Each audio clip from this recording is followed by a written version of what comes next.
자, 나는 크게 충격을 받았다. 이것이 불출석 사유입니다.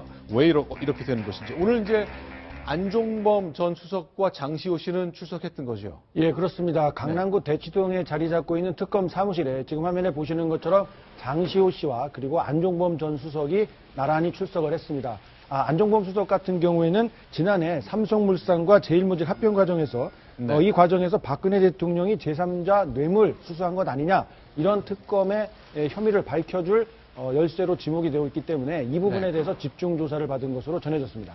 자, 김태현 변호사께 좀 여쭤봐야 될 것 같은데요. 이제 이렇게 검찰이나 특검이 소환할 때 나는 지금 정신적 충격에 빠졌기 때문에 난 검찰과 특검의 수사를 받을 수 없다. 이렇게 흔히 얘기하나요? 아니, 몸이 굉장히 아픈 경우들은 한두 번 그런 경우들이 없는 건 아니죠. 네. 진짜 건강상의 문제. 근데 정신적 충격. 네. 사실은 서울구치소에 들어가 있는 미결수 치고 정신적 충격 없는 사람은 어디 있겠습니까? 집에 편하게 있다가 그 독방에 갇혔는데.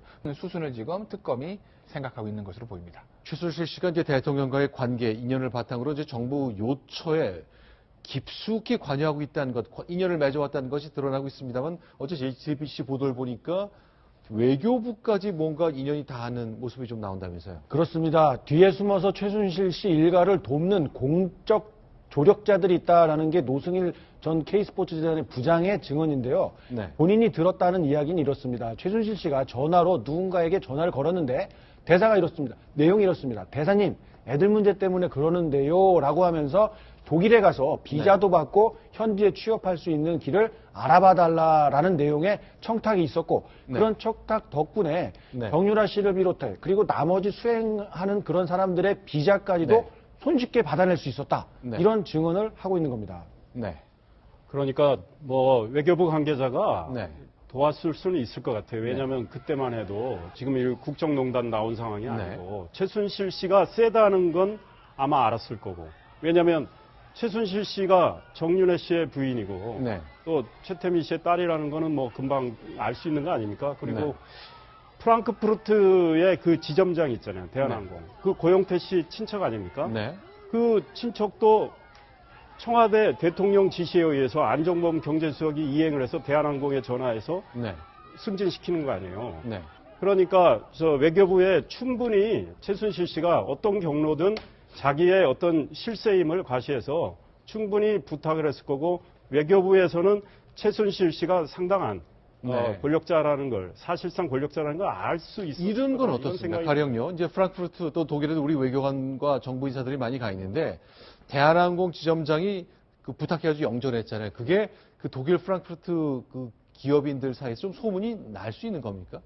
소문은 좀 나지 않았을까 싶어요. 그런데 그냥 뭐 잘 갔다더라. 그런데 최순실 씨가 마쿠에서 작용을 해가지고 그렇게 간 건지는 아마 알 사람은 많지는 않았을 수도 있죠. 근데 지금 저 내용만 봐도 정유라의 강제 송환도 쉽지 않겠구나. 그리고 최순실이 외국에 빼돌렸던 해외 재산을 파악하거나 환수하는 것도 쉽지 않겠구나. 그런 생각을 해봅니다. 왜냐하면 저런 걸 하려면은 외교부의 많은 도움 그리고 법무부의 적극적인 도움이 필요하거든요. 그런데 저것만 보면 아마 최순실의 인맥이 외교뿐만 아니라 곳곳에 정부 곳곳에 깊숙이 뿌리 박히고 있기 때문에 그리고 지금도 살아 움직이고 있기 때문에 이 특검이라는 여러 가지 검찰 수사의 진상 파악이 쉽지 않겠다. 그런 생각이 듭니다. 이제 정부 곳곳에 있는 최순실 인맥 말씀하셨는데요.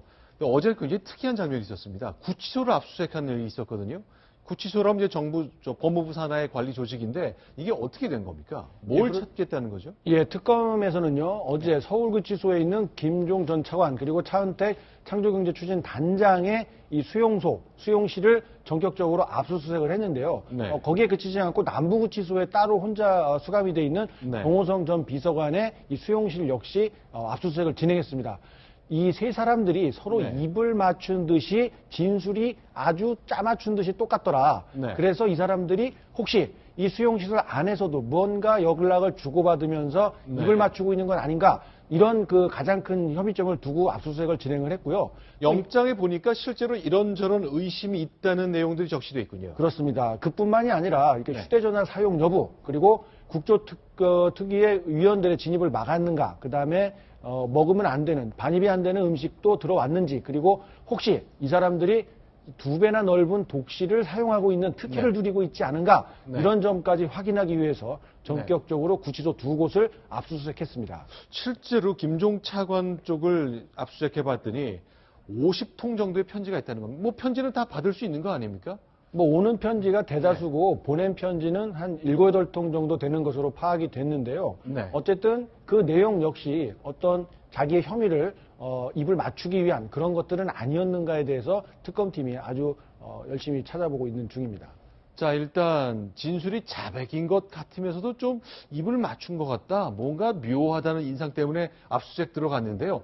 편지가 많이 있단 말이죠. 이거 다 원래 내부에 있는 사람이 바깥에 편지를 쓰게 되면 다 읽어보게 돼 있죠. 그러니까 검열을 하는데 이제 그 내용들을 예를 들면 무슨 허가되지 않은 물품 반입이라든지 그런 점을 보는 거지 그 구치소에 있는 교도관들이 거기 있는 그 어떤 범죄 그 사람이 어떤 혐의를 받고 있는지 모르기 때문에 이게 뭐 증거인멸 정황이나 그런 것까지 캐치해내기는 쉽지 않은 겁니다.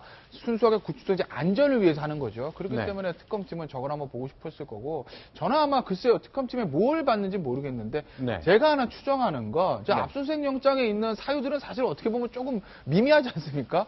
뭐 혜택을 받았는지 뭐 휴대전화를 사용했는지 사실 정말 휴대전화 사용했는데 그걸 보고 싶었다기보다 제 느낌에는 이제 그 세 사람이 입을 맞췄다고 하면 어떻게 맞췄을 거예요? 현실상 휴대전화는 쉽지는 않을 겁니다. 이건 뭐 제 개인적 추정인데 아마 세 사람 다 변호사가 있으니까 변호사들을 통해 가지고 아마 어떤 수사 협조라든지 그런 걸 했을 가능성은 있거든요. 그렇기 때문에 아마 특검이 그걸 보고 싶었을 건데 이 구치소에 있는 피고인들이요 피의자도 마찬가지지만 변호인 접견하가지고 이제 노트들을 들고 나가요. 노트를. 그러니까 왜냐하면 사건 기록 수첩이요. 수첩이요. 그러니까 노트, 그러니까 편지지 같은 게 묶음이 있습니다. 거기서 파는 게. 그 이제 그걸 가지고 나가서 사건 기록 가지고 변호사랑 접견하면서 뭐 변호사 한 얘기도 쓰고 그래서 방에서 또 검토하고 이러거든요. 아마 무슨 내용을 적어놨으면 거기 적어놨을 거라는 거죠. 예를 들면 뭐 김종은 이렇게 진술할 것 같으니까 난 이렇게 하자라든지 예를 들어 논의한 내용이 있다고 하면 아마 특검은 그걸 아마 보고 싶었을 겁니다. 거기 아마 무슨 증거 인멸이라든지 말을 맞춘 정황에 대한 내용이 있지 않을까. 확률은 높진 않습니다. 그 사람들이 그걸 사실 남길 확률은 적지만 특검 입장에서 보면 세 사람 말이 워낙 지금 스타일이 비슷하다 보니 혹시 뭔가 그런 기미가 있지 않을까라고 해서 아마 전격적으로 구치소를 압수했던 것 같아요. 특검이 지금 중시하는 것이 내부적으로 어떤 그 연락을 주고받는 것보다 외부 쪽하고 많이 좀 연결이 갔다는 정황을 많이 하거든요. 이거는 구치소 말하자면 교도소 쪽에 어떤 묵인 방조가 없이는 불가능하거든요. 그래서 이제 이런 부분을 특검이 들이댄 건데 아까 조금 전에 말씀드렸듯이 이거는 이제 법무부가 도와줘야 구치소 청문회라든지 이런 내부적인 어떤 증언 간의 입맞추기 이걸 막을 수가 있거든요. 그래서 이것 또한 최순실의 인맥이 법무부 쪽에도 깊이 살아있다는 또 다른 증거죠. 알겠습니다. 자, 다음 소식 또 넘어가 보겠습니다. 6번째 소식인데 이번엔 김기춘 비서실장 얘기를 나눠보겠습니다. 수리봅니다.